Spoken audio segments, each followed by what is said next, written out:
ನಮ್ಮ ಗವಿಸಂಪದ YouTube channel ಈಗ ದಾಸೋಹಂ ಎಂದು ಬದಲಾಗಿದೆ.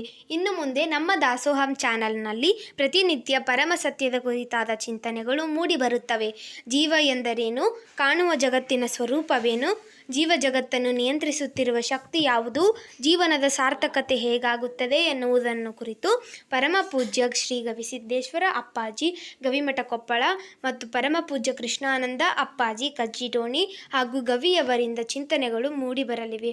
ಹಾಗಾಗಿ ತಾವೆಲ್ಲರೂ ನಮ್ಮ ದಾಸೋಹಂ ಚಾನಲ್ನನ್ನು ಸಬ್ಸ್ಕ್ರೈಬ್ ಮಾಡಿ, ಲೈಕ್ ಮಾಡಿ ಹಾಗೂ ನಿಮ್ಮ ಕುಟುಂಬ ಮತ್ತು ನಿಮ್ಮ ಸ್ನೇಹಿತರಿಗೆ ಶೇರ್ ಮಾಡಿ ಮತ್ತು ನಿಮ್ಮ ಅನಿಸಿಕೆಗಳನ್ನು ಕಮೆಂಟ್ ಮೂಲಕ ತಿಳಿಸಿ.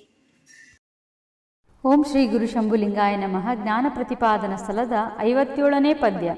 ಆವ ಬಾಧೆಯನುಂಟು ಮಾಡಬಹುದು ಅಖಿಳ ಭೋಗ ಅವಲಂಬನದೊಳು ಇರೇ ಶಿವ ಯೋಗಿಗೆ. ರವಿ ಸರ್ವಸಾರವನು ಸವಿದು ನಾನಾ ವಸ್ತು ನಿವಹವನು ನಲಿದುಂಡು ವಾಯುಸಖನು ಪವನವೆಲ್ಲವನು ಮೈ ಸೋಂಕಿ ಶುಚಿಯೆನಿಸಿದಂತೆ ಅವಿಭೇದ ರೂಪ ತತ್ವಜ್ಞಾನಿಗೆ.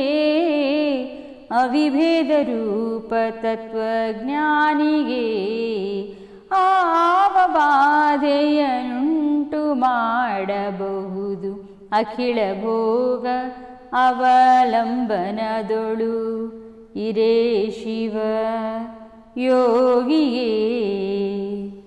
ಪಳಕು ಉಪಾಧಿಯನೊಂದಿ ನಳಿನದಳಂ ಇರ್ದು ಜಲ ದೊಳು ಮೇಘ ಜಾಲದೊಡವೆರಸಿ ಗಗನ ಮಲಿನವಾಗದೆ ಲೇಪಿಸದೆ ನೆನೆದು ಕೆಡದಂತೆ ತಿಳಿದಾತ್ಮನಿಷ್ಠೆ ನೆಲೆಗೊಂಡ ಯತಿಗೆ.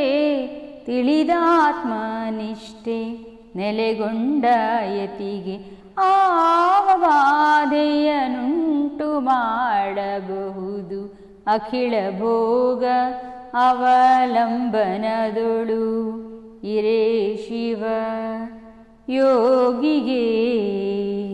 ಮರದೊಳಿಹುದು ಅನಲನ ಆ ಮರವು ಅನಲನಲ್ಲಿರದ ಪರಿಯಂತೆ ಸಕಲ ಸಂಸಾರದೊಳಗೆ ಬೆರದಿಹನು ಗುರು ಶಂಭುಲಿಂಗವೇ ತಾನಾದ ಶರಣನ ಸಂಸಾರವಿಲ್ಲಾತಗೆ. ಶರಣನ ಸಂಸಾರವಿಲ್ಲಾತಗೆ ಆವ ಬಾಧೆಯನುಂಟು ಮಾಡಬಹುದು ಅಖಿಳ ಭೋಗ ಅವಲಂಬನದೊಳು ಇರೇ ಶಿವ ಯೋಗಿಗೆ. ಶಂಕರಂ ಶಂಕರಾಚಾರ್ಯಂ ಕೇಶವಂ ಬಾದರಾಯಣಂ ಸೂತ್ರಭಾಷ್ಯೌ ಕೃತೌ ವಂದೇ ಭಗವಂತೌ ಪುನಃ ಪುನಃ. ಶಿವಾನಂದ ಸಮಾರಂಭಾಂ ಪೂರ್ಣಾನಂದ ಮಧ್ಯಮಾಂ ವರಗುರು ಶಾಂತಾನಂದ ಋಷಿವರ್ಯಂತಂ ವಂದಿಪೇ ಶ್ರೀ ಗುರು ಪರಂಪರಾಂ. ಪ್ರಾತಸ್ಮರಣೀಯ ಪೂಜ್ಯಪಾದ ಸದ್ಗುರುಗಳ ಶ್ರೀ ಚರಣಾರವಿಂದಗಳಲ್ಲಿ ದಂಡೋತ್ ನಮಸ್ಕಾರಗಳನ್ನು ಸಮರ್ಪಿಸಿ ಕ್ಷೇತ್ರದ ಅಧಿದೈವವಾಗಿ ವಿಘ್ನನಾಶಕನು ಶಾಪಾನುಗ್ರಹ ಸಮರ್ಥನು ಸತ್ವ ಅತೀತನಾದ ಶಾಂತಿಗೆ ಸೂಕ್ತವಾದ ಪೂಜ್ಯಪಾದರಾದಂತಹ ಕೊಪ್ಪಳದ ಗವಿಸಿದ್ದೇಶ್ವರರ ಶ್ರೀ ಚರಣಾರವಿಂದಗಳಿಗೆ ದಂಡೋತ್ ನಮಸ್ಕಾರಗಳನ್ನು ಸಮರ್ಪಿಸಿ ಪೂಜ್ಯರೇ, ತಮ್ಮೆಲ್ಲರ ಅನುಭವ, ತಮ್ಮ ಉಪಸ್ಥಿತಿ, ತಮ್ಮ ಪರಿಶ್ರಮ ನನ್ನ ಬದುಕಿನಲ್ಲಿ ತಾವು ದಾರಿದೀಪಗಳಂತೆ ಕುರುಡನನ್ನು ಕೈ ಹಿಡಿದು ನಡೆಸಿದ ಹಾಗೆ ಇವತ್ತಿನ ವಿಷಮ ಕಾಲಗಳಲ್ಲಿ ಇದೊಂದು ದೊಡ್ಡ ಉಪಕಾರವನ್ನು ತಾವು ನಮ್ಮ ಮೇಲೆ ಎಸಗಿದ್ರಿ ಅಂತ ಹೇಳಿ ನಿಮ್ಮೆಲ್ಲರಿಗೆ ನನ್ನ ನಮಸ್ಕಾರಗಳನ್ನು ತಿಳಿಸ್ತಾ ಇದ್ದೆ. ಬಹುತೇಕ ಜೀವನದಲ್ಲಿ ಇಂಥದ್ದೊಂದು ದಿನ ಬರುತ್ತೆ, ಸಮಗ್ರವಾಗಿ ಜ್ಞಾನ ಪ್ರತಿಪಾದನಾ ಸ್ಥಳವನ್ನ ನಾನು ನೋಡ್ತೇನೆ ಅಂತ ಹೇಳಿ ನನಗೆ ನಂಬಿಕೆ ಇದ್ದಿದ್ದಿಲ್ಲ. ಏನೋ ಈ ಒಂದು ಪದಗಳನ್ನ ಕೇಳ್ತಿದ್ರು, ಅದರಷ್ಟು ಮಟ್ಟಿಗೆ ಉಪನ್ಯಾಸ ಕೊಟ್ಟು ಮನೆಗೆ ಬಂದ್ಬಿಡ್ತಿದ್ದೆ. ನನಗೆಲ್ಲೋ ಸಣ್ಣದೊಂದು ಬಡತನ ಕಾಡ್ತಿತ್ತು. ಒಂದ್ಸಾರಿ ಆದ್ರೂ ನಾನು ನೋಡ್ಬೇಕಲ್ಲ ಅದನ್ನ ಅಂತ ಹೇಳಿ. ಪ್ರಾಪಂಚಿಕ ಕರ್ಮದ ಆಚರಣೆಗಳಲ್ಲಿ ಅಷ್ಟು ನೀಟಾಗಿ ನನಗೆ ನಡಿಲಿಕ್ಕೆ ಆಗಿದ್ದಿಲ್ಲ. ನಮ್ಮಂತ ಸಾಮಾನ್ಯರನ್ನು ಕೈ ಹಿಡಿದು ತಾವೆಲ್ಲ ದಾರಿಯಲ್ಲಿ ನಡೆಸಿ ಬಹುತೇಕ ಜೀವನದ ಒಂದು ದೊಡ್ಡ ತಪಸ್ಸನ್ನು ಆಚರಿಸಿದೆ ಅಂತ ನನಗೆ ಆನಂದ ಅನಿಸ್ತದೆ. ಅಂಥ ಒಂದು ಸಾಧನೆಗೆ ಕಾರಣೀಭೂತರು ತಾವುಗಳು.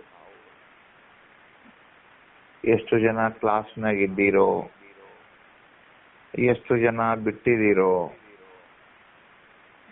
ನನಗೆ ಎಷ್ಟು ಪ್ರೇಮ ಉಕ್ಕಿ ಬರ್ತದಂದ್ರೆ ಆ ಬಿಟ್ಟವ್ರನ್ನೆಲ್ಲ ಮನೆಗೆ ಹೋಗಿ ಅವ್ರನ್ನ ಕರ್ಕೊಂಡು ಮತ್ತೆ ಬಂದು ಮುದ್ದಿಸಿ ಅವ್ರಿಗೆ ಮತ್ತೊಂದ್ ಸಾರಿ ಹೇಳ್ಬೇಕು ಅನ್ನೋಷ್ಟು ಮಟ್ಟಿಗೆ ನನಗೆ ಅವ್ರ ಮೇಲೆ ಪ್ರೀತಿ ಬರ್ತದೆ. ಬಹಳ ಸಂತೋಷ ರುದ್ರಣ್ಣ. ಎಲ್ಲರಿಗೂ ಅಷ್ಟ ಆಗಿದೆ. ತಮ್ಮಿಂದ ನಮಗಾಯ್ತು. ತಮ್ಮ ಹೈತಕ ಕೃಪೆ ಆಗ್ತದಿಲ್ಲ ನೋಡ್ರಿ, ಇದು ಸಾಮಾನ್ಯರಿಗೆ ಇದು ಸಾಧ್ಯ ಏನು ಅಂತ ಒಂದ್ಸಲ ಯೋಚನೆ ಮಾಡಿ ನೋಡ್ರಿ. ಎಲ್ಲೋ ರಾಜ್ಯದಲ್ಲಿ ಬರೆದಾರೆ ಶಿವಪುತ್ರಪ್ಪ ಅವರದು ಕುತ್ಕೊಂಡು ಪಾಪ ಬಹಳ ಕಷ್ಟಪಟ್ಟು ಉತ್ತಮೋತ್ತಮ ಗ್ರಂಥವನ್ನ ಅಪ್ಪಗಳು ರಚನಾ ಮಾಡಿದ್ರು. ಆನಂತರದಲ್ಲಿ ಪೂಜ್ಯಪಾದರಾದಂತ ಹುಲ್ಕೋಟಿ ಗಿರಿಯಪ್ಪಗೌಡರು ಗುರುಗಳು ತೋರಿಸಿಕೊಟ್ಟ ಹಾದಿಯಲ್ಲಿ ಅವರು ಕೂಡ ಗ್ರಂಥವನ್ನು ರಚನೆ ಮಾಡಿದರು. ಇತ್ತೀಚಿನ ದಿನದಲ್ಲಿ ನನ್ನ ಸಮಕಾಲೀನ ಗುರುಬಂಧುಗಳು ಗರೂರ್ ಶಂಭುಲಿಂಗಪ್ಪ ಅವರು ಬಹಳಷ್ಟು ವಿಚಾರ ವಿನಿಮಯವನ್ನ ನನ್ನ ಜೊತೆಗೆ ಮಾತನಾಡ್ತಿದ್ರು. ಅವರು ಕೂಡ ಬಹಳ ದೊಡ್ಡ ಉಪಕಾರವನ್ನು ಕರ್ನಾಟಕಕ್ಕೆ ಮಾಡಿದ್ದಾರೆ. ಹೆಸರು ಹೇಳ್ತಾ ಹೋದ್ರೆ ಬಹಳ ಜನರ ಹೆಸರು ಹೇಳ್ಬೇಕಾದೀತು. ಅಂಥ ಮಹಾನುಭಾವರ ಶ್ರೀಚರಣಗಳಿಗೆ ನಾವೆಲ್ಲ ಏನ್ ಮಾಡ್ಬೇಕು ಅಂತಂದ್ರ ನಮ್ಮ ಕಣ್ಣೀರ ಹಣೆಯಿಂದ ಅವರ ಪಾದಾಭಿಷೇಕವನ್ನು ಮಾಡ್ಬೇಕು. ಇದು ಸಾಮಾನ್ಯ ಉಪಕಾರ ಅಲ್ಲ. ಇದು ಅಂಥ ಅವರು ಬರೆದಿಲ್ಲ ಪರಮಾನುಭೂತಿಯಲ್ಲಿ ಶುಕವಾಮ ದೇವಾದಿ ಸಕಲ ಮುನೀಶ್ವರರ ನಿಖರವಣೆ ಒಲವಿಂದ ಬಲಗೊಂಡು ನಿಜಗುಂಡ್ರು ಬರೀತಾರ ನೋಡ್ರಿ ಇದನ್ನ. ಅವ್ರು ನಾನು ಬರೆದಿನಿ ಅಂತ ಹೇಳಿಲ್ಲ. ಹಿಂದೆ ಶುಕ ವಾಮದೇವಾದಿ ಅಂತ ಮಹಾನುಭಾವರು, ಆ ಮುನೀಶ್ವರರ ಕೃಪೆ, ಅವರ ಬಲ, ಅವರ ತಪಸ್ಸು, ಅವರ ಕರುಣೆ ಅದು ನನ್ನ ಕೈಯಿಂದ ಬರ್ಸಾಕತ್ತೇದನ ಹೊರತು ಇಲ್ಲಿ ನಾನೆಂಬುದು ಏನಿಲ್ಲ ಅಂತ ಹೇಳಿ ಮಹಾನುಭಾವರೇ ಕೊಂಡಾಡಿದಾರೆ ನೋಡ್ರಿ. ಇಂಥ ಒಂದು ಸುಂದರ ಪ್ರಸಂಗದಲ್ಲಿ ನಾವು ನೀವುಗಳೆಲ್ಲ ಇದ್ದೇವೆ. ಜ್ಞಾನ ಪ್ರತಿಪಾದನ ಸ್ಥಳದ ಅಂತಿಮ ಪದ ಇನ್ನೇನಪ್ಪಾ ಅಂತಂದ್ರೆ ಜ್ಞಾನೀಯ ಭೋಗ ಸ್ಥಿತಿಯ ಮೇಲೆ ಕೊನೆಯ ಪದ 58ನೇ ಪದ ಪ್ರಾರಬ್ಧದ ಅನುಭವದಿಂದ ಜ್ಞಾನೀಯ ಭೇದಗಳನ್ನ ಹೇಳಿದ ಹೊರತು ಅಲ್ಲಿ ಶಾಸ್ತ್ರ ಏನಿಲ್ಲ. ಇದು ಕೊನೆಯ ಪದ. ಮಂಗಲಾಚರಣೆಯನ್ನ ನೀವೆಲ್ಲ ಮೊದಲೇ ಓದಿದ ಹಾಗೆ ನಮಸ್ಕಾರ ರೂಪ ಮಂಗಲಾಚರಣೆ, ಆಶೀರ್ವಾದ ರೂಪ ಮಂಗಲಾಚರಣೆ, ವಸ್ತು ನಿರ್ದೇಶನ ರೂಪ ಮಂಗಲಾಚರಣೆ ಅಂತ ನಿಮಗೆಲ್ಲ ಪಾಠ ಮಾಡಿದೆ. ಅವನ್ನೆಲ್ಲ ಆ ಮಂಗಳಾಚರಣೆ ನಿಮಿತ್ತವಾಗಿ ಜ್ಯೋತಿ ಬೆಳಗುತ್ತಿದೆ ಅನ್ನುವಂಥ ಪದದಿಂದ ಶ್ರೀಮನ್ ನಿಜಗುಣ ಶಿವಯೋಗಿಗಳು ನಮ್ಮೆಲ್ಲರಿಗೆ ಆಶೀರ್ವಾದವನ್ನು ಅಲ್ಲಿ ಕೋರ್ತಾ ಇದ್ದಾರೆ. ಹೌದು. ಇಂಥ ಒಂದು ಮಹಾನ್ ಸದ್ಗ್ರಂಥವನ್ನ ಶ್ರೀಮನ್ ನಿಜಗುಣ ಶಿವಯೋಗಿಗಳ ಅತ್ಯಂತ ಪ್ರೇಮಪೂರಿತವಾದ ಚೊಚ್ಚಲ ಕೃತಿ ಇದು. ಹೌದು. ಪರಮಾನುಬೋಧೆ, ಪರಮಾರ್ಥ ಗೀತೆ, ಅನುಭವ ಸಾರಾದಿಗಳು ಬೇರೆ ಬೇರೆ ಗ್ರಂಥಗಳನ್ನ ಅವರು ಆಧಾರವಾಗಿಟ್ಕೊಂಡು ರಚನೆ ಮಾಡಿದ್ದಾರೆ. ಹೌದು. ನಿಮಗೆ ತಿಳಿದಿರುವ ಹಾಗೆ ಬೃಹದಾರಣ್ಯಕ ಉಪನಿಷತ್ತು ಒಂದು ಮಹಾನ್ ಸದ್ಗ್ರಂಥ. ಹೌದು. ಅದನ್ನ ಆಧಾರವಾಗಿಟ್ಟುಕೊಂಡು ಪರಮಾಣು ಬೋಧೆಯನ್ನು ರಚನೆ ಮಾಡಿದ್ದಾರೆ. ಹೌದು. ಯೋಗ ವಾಸಿಷ್ಠಾದಿ ಮಹಾನ್ ಗ್ರಂಥಗಳು ಅತ್ಯಂತ ಪ್ರೇಮಪೂರಿತ ಗ್ರಂಥಗಳು. ಆ ಯೋಗ ವಾಸಿಷ್ಠಾದಿ ಗ್ರಂಥಗಳನ್ನು ಇಟ್ಟುಕೊಂಡು ಪರಮಾರ್ಥ ಗೀತೆಯನ್ನು ಮಾಡಿದ್ದಾರೆ. ಅನುಭವ ಸಾರಂತೂ ಪ್ರಸ್ಥಾನತ್ರಯ ಮನನ ಗ್ರಂಥದ ಸಕಲ ಸ್ವಾಮಿತ್ವದ ಗ್ರಂಥ ಅನುಭವ ಸಾರ. ವಿವೇಕ ಚಿಂತಾಮಣೋದು ವಿಶ್ವಮನ್ನಣೆಯನ್ನು ಪಡೆದ ಗ್ರಂಥ. ಆ ಎಲ್ಲ ಗ್ರಂಥಗಳಲ್ಲಿಯೂ ಬೇರೆ ಗ್ರಂಥಗಳನ್ನು ಆಧಾರವಾಗಿಟ್ಟುಕೊಂಡು ಬರೆದದ್ದು. ಅಲ್ಲಿ ಉಪನಿಷತ್ತುಗಳನ್ನು ಹೇಳ್ತಾರೆ, ಅಲ್ಲಿ ಅನೇಕ ಆಗಮ ಸಾಹಿತ್ಯಗಳನ್ನು ಬಳಸ್ತಾರೆ, ಅಲ್ಲಿ ಅನೇಕ ಮಹಾನುಭಾವರ ವಿಚಾರಧಾರೆಗಳನ್ನು ನಿಮಗೆ ಸಾಕ್ಷಿಯಾಗಿ ಕೊಡ್ತಾರೆ ಎಲ್ಲ ಕಡೆಗೂ. ಆದ್ರೆ ಕೈವಲ್ಯ ಪದ್ಧತಿ ಗ್ರಂಥ ಅದು ಅವರ ಮದುವೆ ಹೆಂಡತಿಯ ಮಗು.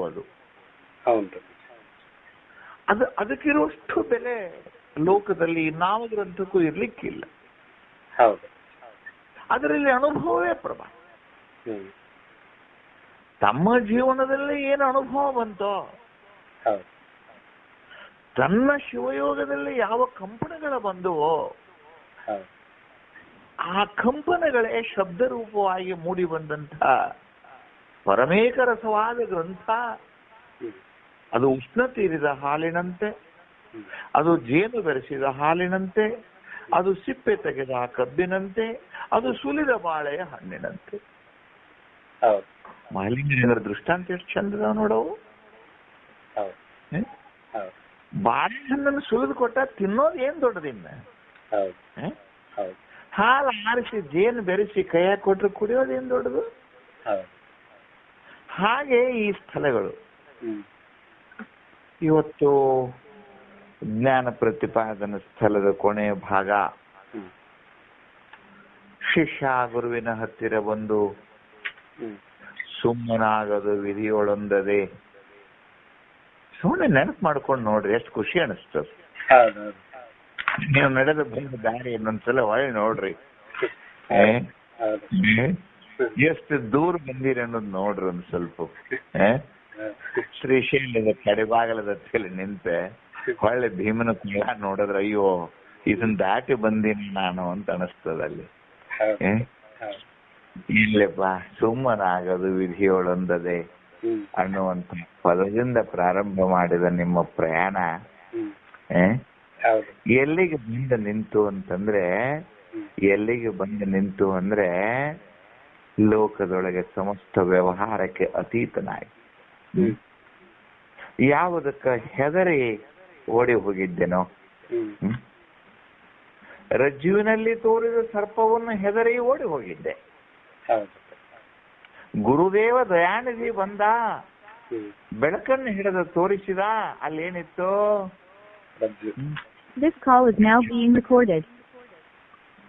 ಆ ರಜ್ಜುವನ್ನ ಯಾವಾತನ ಹೆದರಿ ಓಡಿ ಹೋಗಿದ್ದನೋ ಅವನೇ ಆ ರಜ್ಜುವನ್ನ ಇದು ನನ್ನದು ಎಂದು ಸುತ್ತಿಕೊಂಡು ಹೋದ.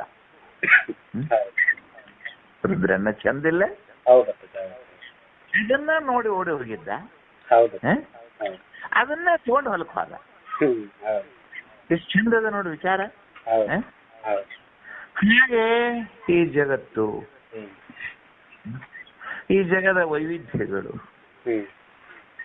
ಈ ಜಗದಲ್ಲಿ ನಡುವ ಕೌಶಲ್ಯಗಳು, ಇಲ್ಲಿ ಬರುವ ಎಲ್ಲಕ್ಕೆ ತೊಡಕಾದ ದೇಹ, ದೇಹದ ತನು ಧರ್ಮಾದಿಗಳು, ತನುವಿಗೊಂದು ತನು ಜೊತೆಯಾಗಿ ಹೆಂಡತಿ, ಮಕ್ಕಳು, ಮನೆ, ಮಠ, ಮಂದಿರ, ದೇವ, ದ್ವಿಜ, ಪ್ರಾಜ್ಞ, ಇಟ್ಟೋಮಾದಿ ಶಬ್ದ ಭೇದದಿಂದ ಏನಾಗಿದ್ದೆ, ರಜ್ಜುವಿನಲ್ಲಿ ನೀಡಿದ ಸರ್ಪದಂತೆ ಅಂಜಿ ಓಡಿ ಹೊಂಟಿದ್ದೆ. ಹೌದು ಹೌದಲ್ಲ? ಹೌದು ಹೌದಲ್ಲ? ಹೌದು ಹೌದು. ಅಲ್ಲಿ ಜ್ಞಾನವೆಂಬ ದೀವಿಗೆಯನ್ನು ಹಿಡಿದುಕೊಂಡು ಬಂದಂತಹ ಮಹಾನುಭಾವ ನಮಗೆ ಪಾಠವನ್ನು ಮಾಡಿ ಉಪಕರಿಸಿ ಹೌದು. ಆ ಬಾಲಕ ಆ ರಜ್ಜುವನ್ನೇ ಸುತ್ತಿಕೊಂಡು ಹೊರಟ ಹಾಗೆ ಹೌದು. ಯಾವ ಸ್ಥಿತಿ ಸುತ ಧನ ಕನಕಾದಿ ಸಂಬಂಧಗಳು ಬಂಧಕರ ಎಂದು ತಿಳಿದಿದ್ದೇನೋ, ಘೋರ ಭವಮಾಲೆಗಳು ಮನದೊಳಿದಾರಿಂದ ತೊಲಗುವುದೆಂದು ಚಾರು ಗುರು ಪದವಿಡಿಯೇ ಮೊದಲ ಸಂಸಾರ ನಿನಗಿಲ್ಲ ವಾದುದ ಏನೆಂದು ಹೇಳಲಿ ಪರಮಾನಂದ ಎನಗಾದ ಅದನಾನಿದನು. ಇಂದು ನೋಡಿಲ್ಲ? ನೋಡಿ ನೋಡಿ ಘೋರ ಭವಮಾಲೆಗಳು ಎದಕ್ಕೆ ಹೆದರಿದ್ರಪ್ಪ ನೀವು? ಏನಿ ಹುಟ್ಟು, ಏನಿ ಸಾವು, ಏನಿ ತನು ಧರ್ಮಗಳು, ಏನಿ ಹಸಿವು ತೃಷೆಗಳು, ಏನಿ ಕಾಮನ ಕ್ರೌರ್ಯಗಳು, ಏನಿದರ ಮಡದಿ ಮಕ್ಕಳ ಚಿಂತೆಗಳು, ಇದಕ್ಕಾಗಿ ಮಾಡುವ ಪಾಪ ಕರ್ಮಗಳು, ಆ ಕರ್ಮಗಳಿಂದ ಬರುವ ಜನ್ಮಗಳು, ಇವೆಲ್ಲ ನಿಮ್ಮ ಎಲ್ಲ ಇವುಗಳಿಗೆ ಹೆದರಿ ಏನಾಗಿದ್ದೆ ಅಂದ್ರೆ ಓಡಿ ಹೊಂಟಿದ್ದೆ. ಹೌದಿ?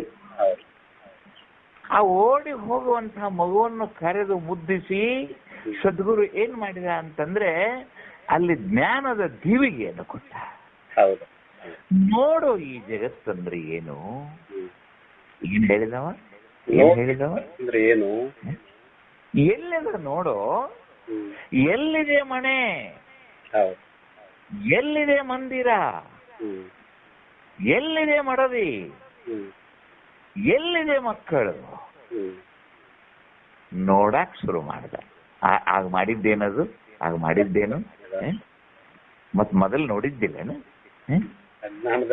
ಮೊದಲು ನೋಡಿದ್ದ, ಅಜ್ಞಾನದ ಕಣ್ಣಿನಿಂದ ನೋಡಿದ್ದ. ಹೌದಿಲ್ಲ? ಈ ಕೂಲಿಂಗ್ ಗ್ಲಾಸ್ ಅಂತಿರ್ತಾವ, ಕೂಲಿಂಗ್ ಗ್ಲಾಸ್ ಅಂತೇಳಿ. ಅವನ್ ಹಾಕೊಂಡು ನೋಡಿದ್ರೆ ಬಿಸಿಲು ಕಡಿಮೆ ಕಾಣಿಸ್ತದ. ಬಿಸಿಲು ಕಡಿಮೆ ಅದಾನ? ಇಲ್ಲ. ಆ ಕೂಲಿಂಗ್ ಗ್ಲಾಸ್ ನ ನೋಡಿದಾಗ ಬಿಸಿಲು ಕಡಿಮೆ ಕಂಡಂಗೆ ಆ ಅಜ್ಞಾನದ ಕಣ್ಣಿನ ಆ ಚಸ್ಮಾ ಹಾಕೊಂಡು ನೋಡಿದಾಗ ಈ ಜಗತ್ತು ಕಾಮಪೂರಿತವಾಗಿತ್ತು. ಇದು ಹೆಂಗಿತ್ತು? ಏನ್ ನೋಡಿದ್ರು ಬೇಕನ್ನಿಸ್ತಿತ್ತು. ಹೊಲ ನೋಡಿದ ಕೂಡಲೇ ಬೇಕನ್ನಿಸ್ತಿತ್ತು, ಮನೆ ನೋಡಿದ ಕೂಡಲೇ ಬೇಕನ್ನಿಸ್ತಿತ್ತು, ಒಂದು ಹುಡುಗಿ ನೋಡಿದ ಕೂಡಲೇ ಬೇಕನ್ನಿಸ್ತಿತ್ತು. ಯಾವ್ದು ಬ್ಯಾಡ ಅನ್ಸೋದು ಹೇಳಿ ಜಗತ್ತಿನಾಗ? ಎಲ್ಲಾ ಬೇಕನ್ನಿಸ್ತಿತ್ತು. ಯಾವುದನ್ನ ಪ್ರೀತಿಸಿ, ಯಾವುದನ್ನ ಮೋಹಿಸಿ, ಯಾವುದು ಬೇಕು ಅಂತ ಹೊಂಟಿಯಲ್ಲ ಅದರ ನಿಜವಾದ ಜ್ಞಾನವನ್ನು ನೋಡು ಅಂತ ಹೇಳಿ ನಿನ್ನ ಹೇಳಿಲ್ಲ? ಅಸ್ಥಿ ಭಾತಿ ಎಂಬುವೇ ನಿನ್ನ ನಿಜ ಧಾಮವೆಂದೆಸರು ಎಚ್ಚರಿಸಲ. ಅದೇನ್ ಹೇಳಿದ್ರಲ್ಲಿ? ಆ ನಾಮ, ಆ ರೂಪ, ಆ ಪ್ರಿಯ, ಅಸ್ಥಿ, ಆ ಭಾತಿ, ಅದನ್ನೆಲ್ಲ ನೋಡು. ನಾಮ ರೂಪಗಳನ್ನು ಸರಿಸಿ ನೋಡು. ಆವಾಗ ಅದು ನಿನ್ನ ಸ್ವರೂಪದ ಚಿಂತನೆಯ ಆದೀತು ಅಂತ ಹೇಳ್ಕೊಂತ ಬಂದ್ರೆ ಸ್ವರೂಪ ಜ್ಞಾನದ ಮಹಿಮೆಯನ್ನು ಹೇಳ್ತಾ ನಿನ್ನಿನದೇನ ಬಾಧೆ ತನ್ನೋಳು ತೋರದು. ಏನದು? ಏನ್ ತಮ್ಮದು? ಬಾಧೆ ತನ್ನೋಳು ತೋರದು ಅಂದ್ರೆ ಸ್ವರೂಪದಲ್ಲಿ ದೇಹಾದಿ ಪಡಿ ಪದಾರ್ಥಗಳಿಂದ ವಿಷಯಾದಿಗಳ ಸಂಪರ್ಕದಿಂದ ಉಂಟಾಗುವ ಬಾಧೆಯು ಸ್ವರೂಪದಲ್ಲಿ ಇಲ್ಲ. ಏನಪ್ಪಾ ದೃಷ್ಟಾಂತ? ಅದಕ್ಕೊಂದೇ ದೃಷ್ಟಾಂತ. ಹೌದಿಲ್ಲ? ಸ್ವರೂಪದಲ್ಲಿ ದೇಹಾದಿಗಳಿಂದ ನಡೆಯುವ ಪಡಿ ಪದಾರ್ಥಗಳಿಂದುಂಟಾಗುವ ಸುಖ ದುಃಖಗಳ ಭೋಗ ಬಾಧೆಯು ಅವು ಸ್ವರೂಪದಲ್ಲಿ ಇಲ್ಲ ಅನ್ನುವಂಥ ಮಾತನ್ನ ನಿನ್ನೆ ದಿನ ಅಪ್ಪ ಅವರು ಪಾಠ ಮಾಡಿದ್ರು. ಹೌದು? ಪಾಠ ಮಾಡಿ ಮುಗಿಯುವಾಗ ಅದೇ ಆ ತೀವ್ರತೆ ಇಲ್ಲಿ ಮ್ಯಾಲೊಂದು ಫ್ಯಾನ್ ತಿರುಗಾಕತ್ತೇವೆ. ಹ್ಞೂ ರೀ. ಈ ಪಟಕ್ನ ನಾ ಎದ್ದು ಬಟನ್ ಬಂದ್ ಮಾಡಿದ್ರೆ ಬ್ರೇಕ್ ಹಚ್ಚಿದ್ರೆ ನಿಲ್ತದ ಗಪ್ಪನ ಅದು ಇಲ್ಲ ಇಲ್ಲ. ಅದು ಬಟನ್ ಬಂದ್ ಮಾಡಿದ್ರು ಒಂದು 10 ಸುತ್ತ ತಿರುಗ್ತದ ಇನ್ನ ಅದು. ಹೌದಪ್ಪ. ಅದ ಹಾಗೆ ಇನ್ನೂ ಅವರಿಗೆ ಸಮಾಧಾನ ಆಗಿಲ್ಲ ಅಲ್ಲೇ. ಹೌದು. ಅವ್ರಿಗೆ ಬಾಧೆ ತನ್ನೋಳು ತೋರದೋ ಪರಮಾರ್ಥ ಬೋಧೆ ನೆಲೆಗೊಂಡು ಅಂತೆಲ್ಲ ನಿನ್ನೆ ಹೇಳ್ಯಾರಲ್ಲ ಅದನ್ನ. ಹಾಗಿನ್ನೂ ಸಮಾಧಾನ ಆಗಿಲ್ಲ, ಹೇಳೋಗೂ ಸಮಾಧಾನ ಆಗಿಲ್ಲ, ಮುಂದೆ ಕುಂತ ಕೇಳುವ ಶಿಷ್ಯನಿಗೂ ಇನ್ನೂ ಸಮಾಧಾನ ಆಗಿಲ್ಲ. ಯಾಕಂದ್ರೆ ಪಾಠ ಮುಗಿತಂದ್ರೆ ನಾಳೆ ಅಪ್ಪಗಳು ಹೇಳುದಿಲ್ಲಲ್ಲ. ಹೌದಿಲ್ಲ? ಇವತ್ತು ಪಾಠ ಮುಗೀತು, ಇವತ್ತಿನ ಈ ಪ್ರವಚನ ಮುಗೀತು ಅಂದ್ರೆ ಅಪ್ಪಗಳು ನಾಳೆಯಿಂದ ನನಗೆ ಹೇಳುದಿಲ್ಲಲ್ಲ ಅಂತ ಇನ್ನಷ್ಟು ಕೇಳಬೇಕನ್ನೋ ಆತುರ ಆ ಶಿಷ್ಯನಲ್ಲಿ ಉಳಿದದೆ. ಅಷ್ಟೇ ಪ್ರೇಮ ಪೂರಿತವಾದ ಹೃದಯ ಅದು ಗುರುವಿನಲ್ಲಿ ಉಳಿದದೆ. ಆ ಬಾಧೆ ಅನ್ನೋ ಪದವೇ ಮುಂದೆ ಮತ್ತೊಂದು ಪದವಾಗಿ ಹೊರಹೊಮ್ಮಿದೆ. ಯಾಕೆಂದ್ರೆ ಆ ನೋವಿನ ನೆನಪು ಕೂಡ ಉಳಿಬಾರದಂತದ್ದು. ಪ್ರಪಂಚದಿಂದ ಉಂಟಾಗುವ ನೋವಿನ ನೆನಪೂ ಕೂಡ ಆ ಶಿಷ್ಯನ ಹೃದಯದಲ್ಲಿ ಉಳಿಬಾರದು ಅಂತ ಹೇಳಿ ಇವತ್ತಿನ ಪದವನ್ನೇ ಪ್ರಾರಂಭ ಮಾಡಿದ್ದಾರೆ. ಅದು ಪ್ರಾರಂಭದಲ್ಲಿಯೇ ಆ ಪದವನ್ನ ಅದು ತೋರ್ತತ್ ನೋಡೋದು. ಆ ಬಾಧೆಯನ್ನು ಪದ ತೋರ್ತತ್ ನೋಡೋದು. ಇನ್ನ ಅದು ಆವ ಬಾಧೆಯನ್ನುಂಟು ಮಾಡಬಹುದು ಶಿಷ್ಯ ಅಂತಾನೆ. ಯಪ್ಪ, ಈಗ 10-12 ವರ್ಷ ನಿನ್ನ ಪಾದ ಸೇವೆಯಲ್ಲಿ ಕುಳಿತಿದ್ದೆ. ಯಾರೋ ರಾಜರೋ ಪುಣ್ಯ ದೇವತೆಗಳಾದ ದೇವೇಂದ್ರರೋ ವರುಣಾದಿ ಇಂದ್ರರೋ ಹಣ್ಣು ಹಂಪಲುಗಳನ್ನ ತಂದ ತಿನ್ಲಿಕ್ಕೆ ಕೊಡ್ತಿದ್ರು. ತುಂಬಿ ಹರಿಯುವ ನದಿಗಳಿಂದ ಸ್ವಚ್ಛಂದವಾದ ನೀರು ಕುಡಿತಿದ್ರು. ಕೆಚ್ಚಲು ಹಾಲು ತುಂಬಿದ ಆಕಳುಗಳು ದಿನಾಲು ಹಿಂಡಿ ನಮಗೆ ಹಾಲನ್ನು ಕುಡಿತಿದ್ವು. ಬೆಳಗಾದ್ರೆ ಏನು ಸುಂದರ ವಾತಾವರಣ ಇದು. ಇಲ್ಲಿ ಶಾಂತ ನಿರ್ಮಿತ ಸರೋವರ, ಎಲ್ಲ ಕಡೆಗೆ ನಿಶಬ್ದಗಳು, ತರುಲತೆ ಪಲ್ಲವ ಶಾಖಾ ಸದನದಿಂದ ಕೂಡಿರ್ಪ ಶಿವಾಲಯವಿದು. ಇಲ್ಲಿ ಬೆಳಗಾದರೆ ನಾಮ ವೇದ ಘೋಷಗಳು ಏನ್ ಕೇಳ್ತಾವ ಮುಂಜಾನೆ ಎದ್ದು ಕೂಡ್ಲೆ? ನಾಮ ವೇದ ಘೋಷಗಳು. ಪ್ರಪಂಚ ಅಲ್ಲಿ ಮಠದೊಳಗೆ ಏನಿರ್ತಾವ? ಬೆಳಿಗ್ಗೆ ಎದ್ದು ಕೂಡಲೇ ಗವಿಮಠದಾಗ ಏನಿರ್ತದೆ? ರುದ್ರ. ಬೆಳಗಿನ 5 ಗಂಟೆಗೆ ರುದ್ರ. ಬೆಳಗ್ಗೆ ಜಾಗಟೆಗಳು, ಧೂಪ ದೀಪಗಳು, ಎಲ್ಲ ಕಡೆಗೆ ಭಸ್ಮ ಹಚ್ಚಿ ತಲೆ ತಗ್ಗಿಸಿಕೊಂಡು ಬರುವ ಭಕ್ತ ಸಮೂಹ, ಎಲ್ಲ ಕಡೆಗೆ ಸ್ವಚ್ಛತೆಗಳು, ಅರಳಿದ ಹೂಗಳು. ಏನಾದ್ರೂ ಕಾಮದ ವಾಸನೆಗಳದಾವೇನಲ್ಲಿ? ಇಲ್ಲ. ಪಾಠ ಮುಗಿತು. ನಾಳೆ ನೀವು ನನ್ನನ್ನ ಮನೆಗೆ ಕಳಿಸ್ತಾ ಇದ್ದೀರಿ. ನಾನು ಮನೆಗೆ ಹೋದ ನಂತರ ಅಲ್ಲಿ ಇರೋದು ಏನು? ಅಲ್ಲಿರೋದೇನು? ಇಲ್ಲಿಯ ವಾತಾವರಣ ಅಲ್ಲೈತಾ? ಅಲ್ಲೈತಾ? ನಾಳೆ ಸೆಂಡಪ್ ಪಾರ್ಟಿ. ನಾಡಿದ್ದು ನಾನು ಈ ಯೂನಿವರ್ಸಿಟಿಯಲ್ಲಿ ಇಲ್ಲ. ನಿಮಗೇನೋ ಬೇರೆ ಶಿಷ್ಯರು ಬಂದು ಜಾಯಿನ್ ಆಗ್ತಾರೆ. ನಾನೀಗ ಯುವಕ. ನಾನು ಮನೆಗೆ ಹೋದ ನಂತರ ಯಥಾವತ್ತಾಗಿ ತಾಯಿ, ತಂದೆ, ಮಡದಿ, ಗೃಹಸ್ಥಾಶ್ರಮಗಳು, ಜೀವನಗಳು, ಜೀವನೋಪಾಯಕ್ಕಾಗಿ ಕರ್ಮಗಳು, ಕರ್ಮದಿಂದ ಬರುವ ಪುಣ್ಯದ ಪಾಪದ ನಂಟುಗಳು, ಇವುಗಳ ಮಧ್ಯದಲ್ಲಿ ನಾನು ಬದುಕಬೇಕಲ್ಲ ಗುರುವೇ. ಏನು ಮಠದಲ್ಲಿ ಇದ್ದಂಗೆ ಇರಕ್ ಆಗ್ತದೇನು? ಮಠದಾಗಿದ್ರೆ ಬೆಳಗ್ಗೆ ಯಾರೋ ಪ್ರಸಾದಕ್ಕೆ ಕರೀತಾರೆ. ಮಠದಾಗಿದ್ರೆ ಯಾರೋ ಒಂದು ಸಂಗೀತದ ಪದ್ಯ ಹೇಳಿ ಸಂತೋಷ ಪಡಿಸ್ತಾರೆ. ಇಲ್ಲೇನದ? ಯಪ್ಪ, ನಾಳೆ ನಾನು ಅದರ ಮಧ್ಯದೊಳಗೆ ಹೋಗಿ ನಾನು ಹೇಗೆ ಬದುಕಲಿ? ಏನಂತ ಶಿಕ್ಷಣ ಹೃದಯ ಆಗದ? ನಾಳೆ ಬೆಳಗಾದ್ರೆ ನನಗೆ ಈ ಸುಖ ಇಲ್ಲ. ನಾಳೆ ಹೋದರೆ ಮನೆ, ಮಡದಿ, ಮಕ್ಕಳು, ಮಿತ್ರರು, ನೆಂಟರು, ಅನುಜರು, ಸಾವು, ನೋವು, ಸಾಲ, ಶೂಲ, ಬಡ್ಡಿ, ಗಂಟು, ಒಂದೇ ಹೊಡೆತ. ಹೌದು ಪೂಜ್ಯ. ಈ ಎಲ್ಲದರ ಮಧ್ಯದಲ್ಲಿ ನಾನು ಬದುಕಬೇಕಲ್ಲ ಗುರುವೇ. ಹೌದು ಪೂಜ್ಯ. ಅದಕ್ಕೊಂದಿಷ್ಟು ಏನಾದ್ರೂ ಉಪಾಯ ಹೇಳು ಹ್ಮ್. ಅಂದಾಗ ಗುರುಗಳು ಶಿಷ್ಯನ ಬೆನ್ನು ಒರೆಸಿದ್ರು, ಹೌದು ಪೂಜ್ಯ. ನನಗೆ ಮುತ್ತುಕ್ಕಿದ್ರು. ಹ್ಮ್. ಕಂದ, ಹ್ಮ್. ಇಲ್ಲಿವರೆಗೆ ನನಗೇನು ಹೇಳಿದೇನೋ, ಹೌದು ಪೂಜ್ಯ. ಯಾವುದನ್ನು ನಾಳೆ ಹೋಗಿ ಇರ್ಬೇಕಂತೀಯಲ್ಲ ಅದು ಬರೀ ನಾಮರೂಪವೋ. ಹೌದು ಪೂಜ್ಯ. ಹೌದೇ? ಹೌದೌದು. ಆ ನಾಮರೂಪಗಳನ್ನು ನೀತಿಗಳಿಗೂ ಅಸ್ಥಿ ಭಾಷೆಯಲ್ಲಿ ಇರೋದು ಕಲಿಸಿನಿಲ್ಲ. ಹೌದು ಪೂಜ್ಯ. ಕಲಿಸಿನಿಲ್ಲ. ಕಲಿಸಿರುತ್ತೆ. ಏನು ನಿನ್ನ ಸಲುವಾಗಿ ಒಂದು ಬೇರೆ ಲೋಕ ಕಟ್ಟಕ್ಕಾಕತೆ? ಇಲ್ಲ ಪೂಜ್ಯ. ನಿನ್ನ ಸಲುವಾಗಿ ಒಬ್ಬ ಸೂರ್ಯನನ್ನು ತಯಾರು ಮಾಡಕ್ಕಾಕತೆ? ಇಲ್ಲ ಪೂಜ್ಯ. ಇದು ಇರೋದ ಹೀಗೆ. ಹ್ಮ್. ಹೀಗ ಇರುವುದರೊಳಗೆ ನೀನು ಹಿಂಗ ಬದುಕೋಬೇಕು. ಹೌದು. ಎಷ್ಟು ಮಜಾ ಅದ ನೋಡ್ರಿದ್ರೇನ. ಹ್ಮ್. ಹ್ಮ್. ಹೌದು. ಏನು ನಿಮ್ಮ ಸಲುವಾಗಿ ಇಲ್ಲಿ ಏನಾರ ಮಾಡಕ್ಕಾಕತ್ತೇನು? ಇಲ್ಲ ಪೂಜ್ಯ. ಏನಪ್ಪಾ, ಕಾಮಿನಿಯರನ್ನು ನೋಡಿದಾಗ ನನ್ನ ಕಣ್ಣು ಹೊಳತಾವಂತ ಕಾಮಿನಿಯರನ್ನು ಕೊಲಾಕತ್ತೇನು? ಇಲ್ಲ ಪೂಜ್ಯ. ಅವ್ರು ಅವ್ರ ಹೌದು. ಅದ್ರೊಳಗನ ಬದುಕಬೇಕು. ಹೌದು.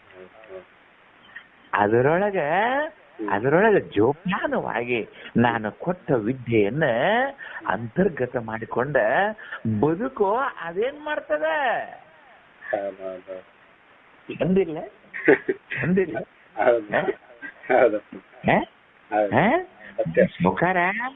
ಒಬ್ಬ ಸಾವುಕಾರ ನಾಯಿ ಸಾಕಿದ್ದ. ದೊಡ್ಡ ಸಾವುಕಾರ 2 ನಾಯಿಗಳು, ಭಯಂಕರ ಕ್ರೂರ ನಾಯಿಗಳು ಮನೆ ಮುಂದೆ ನಿಂತ್ರೆ ಬಂದು ಕಡಿದು ಬಿಡ್ತಿದ್ದು. ಒಬ್ಬ ಜಂಗಮ ಭಿಕ್ಷೆ ಬೇಕಾಗಿತ್ತು. ಭಿಕ್ಷೆಗೆ ಹೋಗುವಂತ ಜಂಗಮ ಅದು ಒಂದು ನಾಯಿಗಳದಾವಂತ ತಿಳ್ಕೊಂಡೆ ಅವ ನಾಯಿಗಳ ಮುಂದೆ ಹೋಗಲಿಲ್ಲ. ಆ ನಾಯಿಗಳ ಬಾಗಿಲವನ್ನು ಬಿಟ್ಟು ಹಿಂಬಾಗಿಲದಲ್ಲಿ ಹೋಗಿ ಸಾವುಕಾರಿಗೆ ಸಣ್ಣಂಗೆ ಹೇಳ್ದ, ಬುದ್ಧಿ, ನಾನು ಬಂದೇನೆ, ಕೊಪ್ಪಳ ಮಠದಿಂದ ಬಂದೇನೆ, ಕುಡುತ್ನಿ ಮಠದಿಂದ ಬಂದೇನೆ, ಒಂದ್ ಸ್ವಲ್ಪ ನಾಯಿಗಳನ್ನು ಕರ್ಕೋರಿ ಅಂತ ಅಂದ ಕೂಡಲೇ ಸಾವುಕಾರ ಬಂದೆ. ಆ ನಾಯಿಗಳ ಮುಂದೆ ನಿಂತ, ಬರೀ ಅದ್ದವ್ರ ಒಳಗ್ ಬರ್ರಿ ಅಂದ. ಆ ನಾಯಿಗಳ ಮುಡೆ ಗುರ್ರ ಗುರ್ರ ಅಂತಿದ್ದು, ನಾ ಕೆಂಪಗ ಮಾಡಿದ್ದು, ಎಡ್ಡು ಪಾಲು ಎತ್ತಿಟ್ಟೆ ಕಡಿಯಾಕ್ ಹೊಕ್ಕಿದ್ದು. ಅದ್ರ ಸಾವುಕಾರ ಏನಂತಿದ್ದ, ಓ ಅಜ್ಜ ಅವನು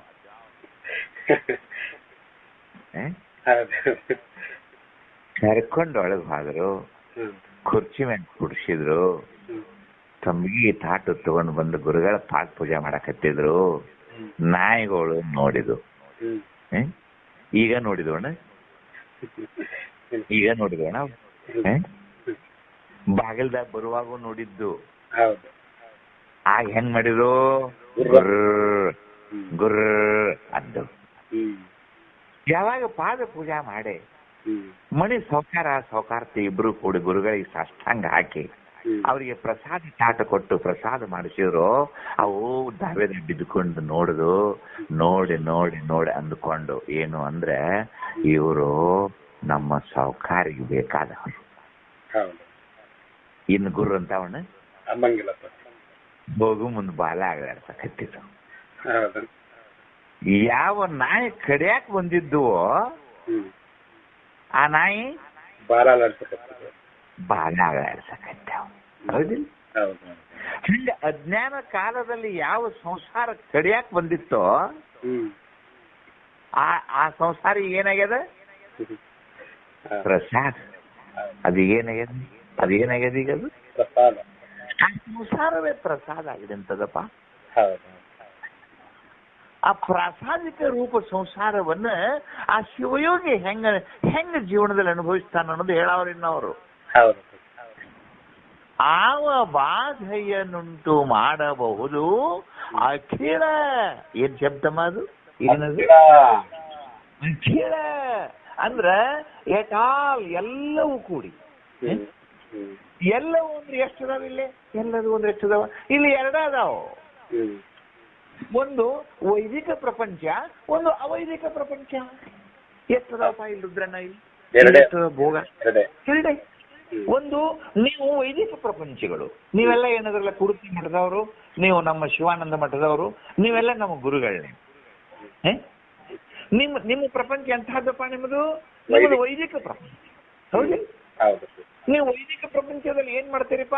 ನಶಿಕ್ಲೆಯದ್ದ ಶಿವಾರ್ಚನೆಗಳು, ಬಿಲ್ವಾರ್ಚನೆಗಳು, ಸಹಸ್ರನಾಮಗಳು, ಆ ನಂತರದಲ್ಲಿ ಪ್ರಸಾದಗಳು, ಆ ನಂತರದಲ್ಲಿ ಆ ಪ್ರತಿಯೊಂದು ಭೋಗ ವಾಂಛೆಗಳನ್ನೆಲ್ಲ ದೂರೀಕರಿಸಿಕೊಂಡು ಸುಮ್ಮನೆ ಒಂದು ಲುಂಗಿ ಹಾಕೊಂಡು ಹಣೆ ಮೇಲೆ ಒಂದಿಷ್ಟು ವಿಭೂತಿ ಹಚ್ಚಿಕೊಂಡು ತಲೆ ನೆಲದಾಗಿಟ್ಟುಕೊಂಡು ನೀವು ಸುಮ್ಮನೆ ಬದುಕ್ತಿರಲ್ಲ.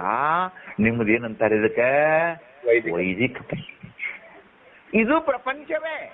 ಹೌದು ತಮ್ಮ, ಹೌದು, ಇದು ಪ್ರಪಂಚವೇ. ಹೌದು. ಇದಕ್ಕೆ ಏನ್ ಹೇಳ್ಬೇಕು? ಇದಕ್ಕೆ ವೈದಿಕ ಪ್ರಪಂಚ. ಹೌದು. ಹೌದು. ಇದಕ್ಕೊಂದಿಷ್ಟು ಪುಣ್ಯ ಪಾಪಗಳು ನಿಮಗೂ ಬರ್ತಾವೆ. ಹೌದು. ಏನೋ ಒಂದಿಷ್ಟು ಪೂಜಾ ಜಪತಪಾದಿಗಳನ್ನ ಮಾಡ್ತಿರಲ್ಲ, ಪುಣ್ಯ ಬರ್ತದ. ತಪ್ಪಿ ಏನಾದ್ರೂ ಮಾಡಿದ್ರೆ ಅಂದ್ರೆ ಪಾಪ ಬರ್ತದೆ. ಹೌದು. ಅಂದ್ರೆ ವೈದಿಕ ಪ್ರಪಂಚದಲ್ಲಿ ಪುಣ್ಯ ಪಾಪ ಇಲ್ಲಂತಲ್ಲ, ಅಲ್ಲಿ ಹೋದಾವ. ಇನ್ನು ನಾವು ಮಾಡ್ತೀವಲ್ಲ, ಇದು ಅವೈದಿಕ ಪ್ರಪಂಚ.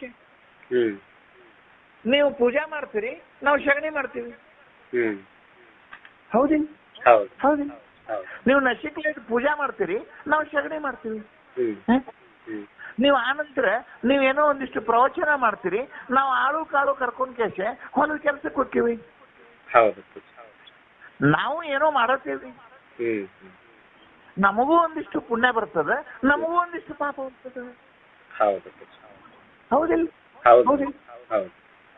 ಆ ಪುಣ್ಯ ಪಾಪಗಳು ಏನ್ ಮಾಡ್ತಾವಪ್ಪ ಅಂತಂದ್ರೆ ನಿಮ್ಮನ್ನ ಜನ್ಮಾಂತರಗಳಿಗೆ ಕಟ್ಟಿ ಹಾಕ್ತಾವ. ಹೌದಿಲ್ಲ? ಆ ಕಟ್ಟಿ ಹಾಕುವಂತ ಪುಣ್ಯ ಪ್ರಪಂಚಗಳಿಂದ ಆ ಭೋಗಗಳು ಬಂದು ನಿನಗೆ ಮುಟ್ಟಬಾರದಂಗಿತ್ತು ಅಂತಂದ್ರೆ ನೀನ್ ಅದಕ್ಕೊಂದು ಏನಾದ್ರು ಬೇಕಲ್ಲ.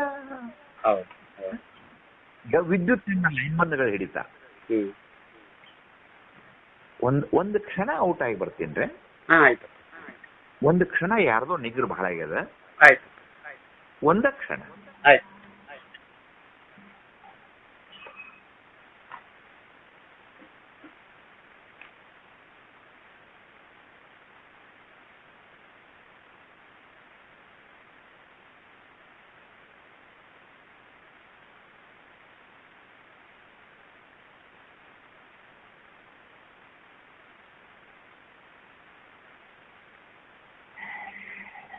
ಅಪ್ಪ. ಅಂದ್ರೆ ಆ ಪುಣ್ಯ ಪಾಪಗಳಿಂದ ಬರುವಂತ ಆ ಭೋಗ ಜನ್ಮಗಳು ನನಗೆ ತಟ್ಟದಂಗ್ ಬರ್ಬೇಕಾತಂದ್ರೆ ಒಬ್ಬ ಉದಾಹರಣೆ, ಒಬ್ಬ ಲೈನ್ಮನ್ ಅಂತ ತಗೊಳ್ರಿ. ಒಬ್ಬ ಲೈನ್ಮನ್ ವಿದ್ಯುತ್ ಕಂಬವನ್ನ ಅಥವಾ ವಿದ್ಯುತ್ ತಂತಿಯನ್ನ ಕೈಯೊಳಗೆ ಒಂದ್ ಏನೋ ಆ ಪ್ಲಾಸ್ಟಿಕ್ ಪಕ್ಕರ್ ಹಾಕೊಂಡು ಹಿಡಿಯುವುದಿಲ್ಲ? ಹೌದಿಲ್ಲ? ಅವಾಗ ಆ ವಿದ್ಯುತ್ ಹಿಡಿತದೇನ ಅವನಿಗೆ? ಅದು ಹೊಡೆಯಂಗಿಲ್ಲ. ಹೇಗ ಆ ಪ್ಲಾಸ್ಟಿಕ್ ಪಕ್ಕಡ ಹಾಕೊಂಡು ಆ ಮೇನ್ ವೈರ್ ಅನ್ನು ಹಿಡಿದ್ರು ಅವಾಗ ಅದು ಹೆಂಗ್ ಏನು ಮಾಡೋದಿಲ್ವೋ ಹಂಗ ಜ್ಞಾನವೆಂಬಂತ ಕವಚವನ್ನ ಹಾಕೊಂಡ ಈ ಸಂಸಾರ ಮಾಡಿದ್ರು ಇದು ನಿಮಗೆ ಏನು ಮಾಡುದಿಲ್ಲ. ರುದ್ರಣ್ಣ, ಇನ್ನು ನಾಯಕ್ ಹಿಡಿತಾವಣ, ಇನ್ ನಾಯಕ್ ಹೊಡುತ್ತಾವಣ.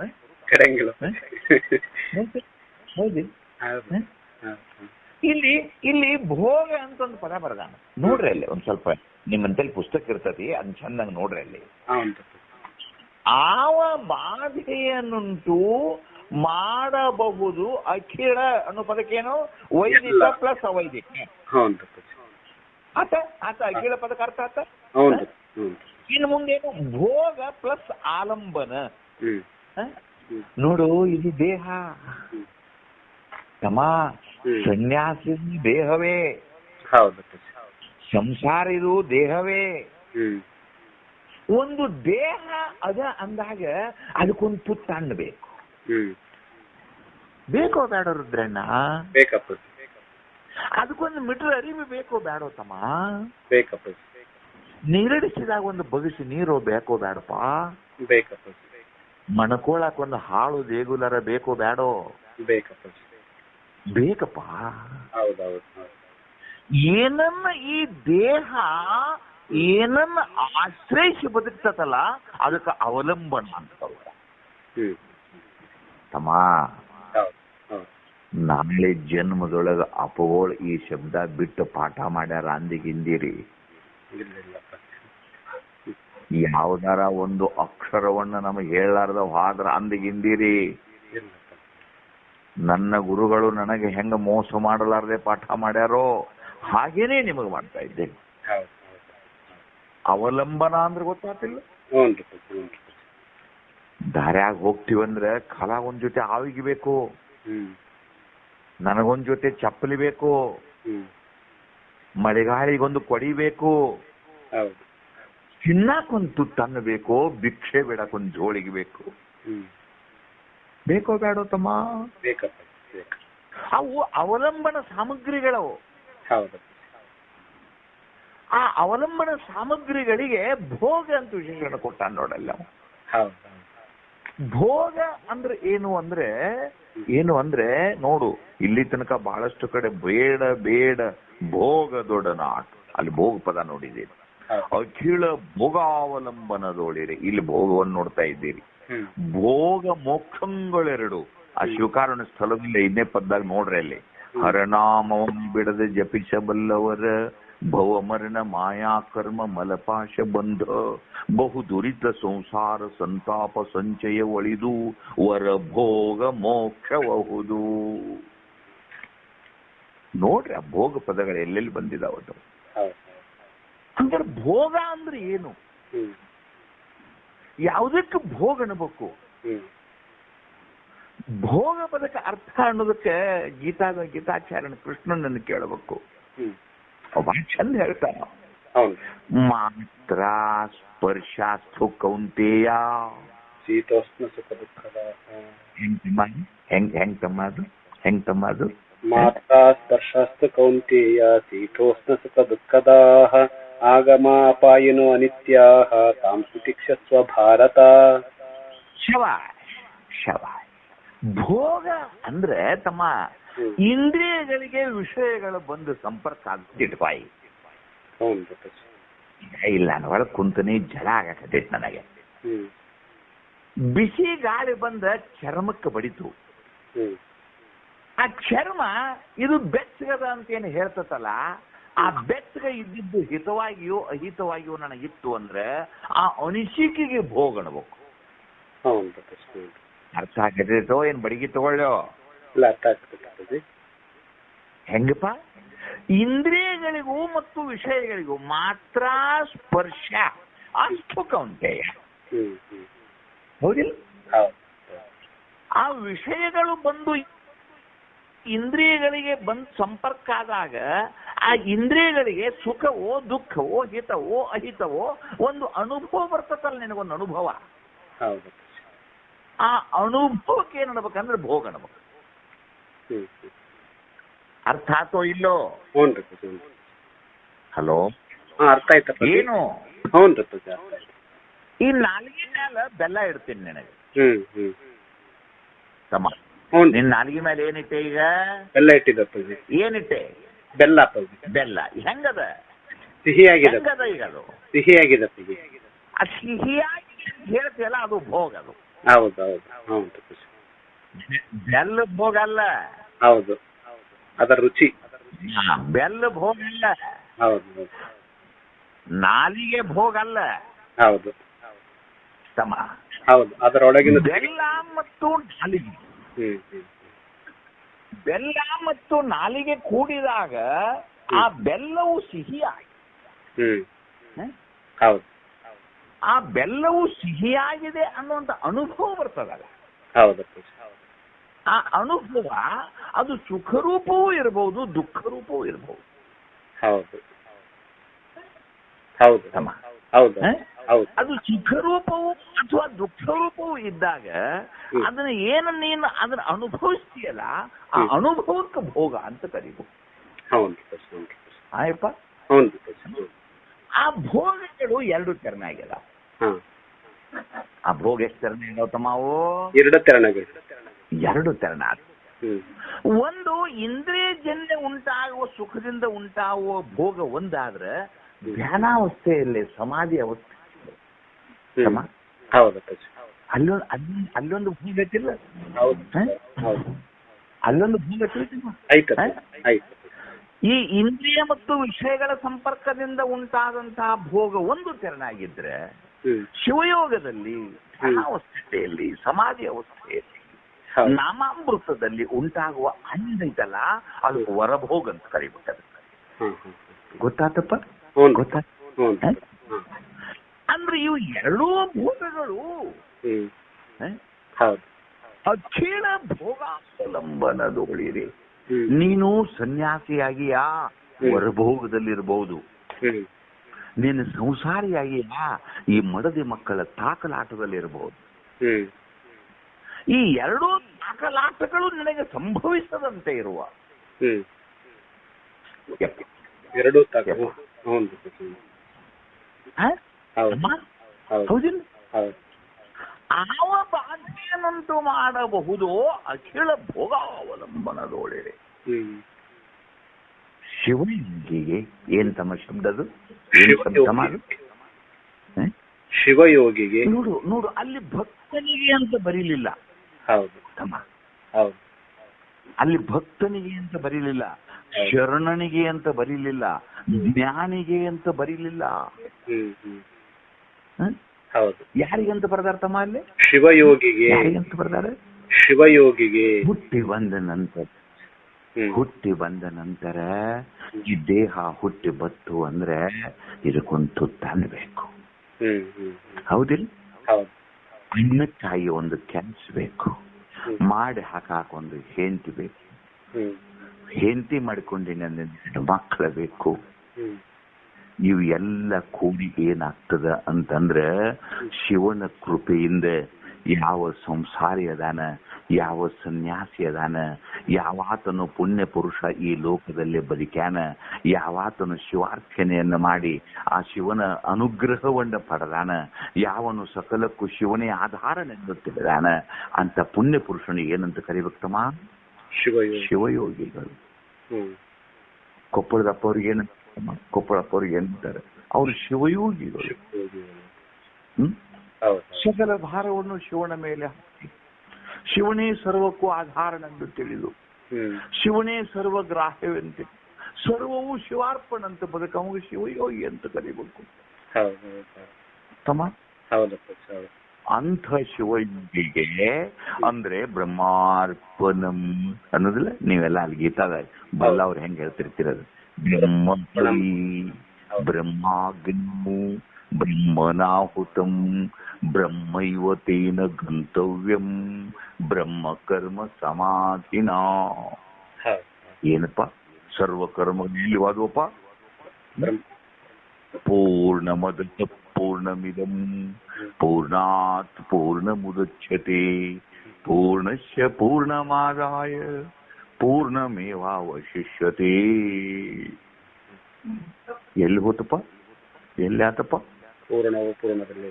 ಯಾವಾತನ ಸರ್ವವು ಶಿವಾರ್ಪಣವೆಂದು ಬಗೆದು, ಸರ್ವನು ಶಿವನ ಲೀಲೆ ಎಂದು ತಿಳಿದು, ಸರ್ವವು ಶಿವನ ಇಚ್ಛೆಯಂತೆ ಬದುಕಿ, ಸರ್ವವು ಶಿವಾನುಗ್ರಹ ಎಂದು ತಿಳಿದು ಬದುಕುವ ಶಿವಯೋಗಿಗೆ ನಾಯಿ ಕಡುತ್ತಾವು ತಮ್ಮ?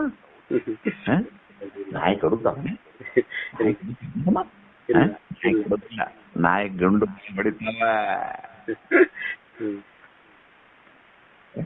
ನಾಯಿ ಕಡಿತಾವಂತಮ್ಮ? ಮುಂದಿನ ಪದ್ಯವನ್ನ ನಾಳೆ. ನಮಸ್ಕಾರ.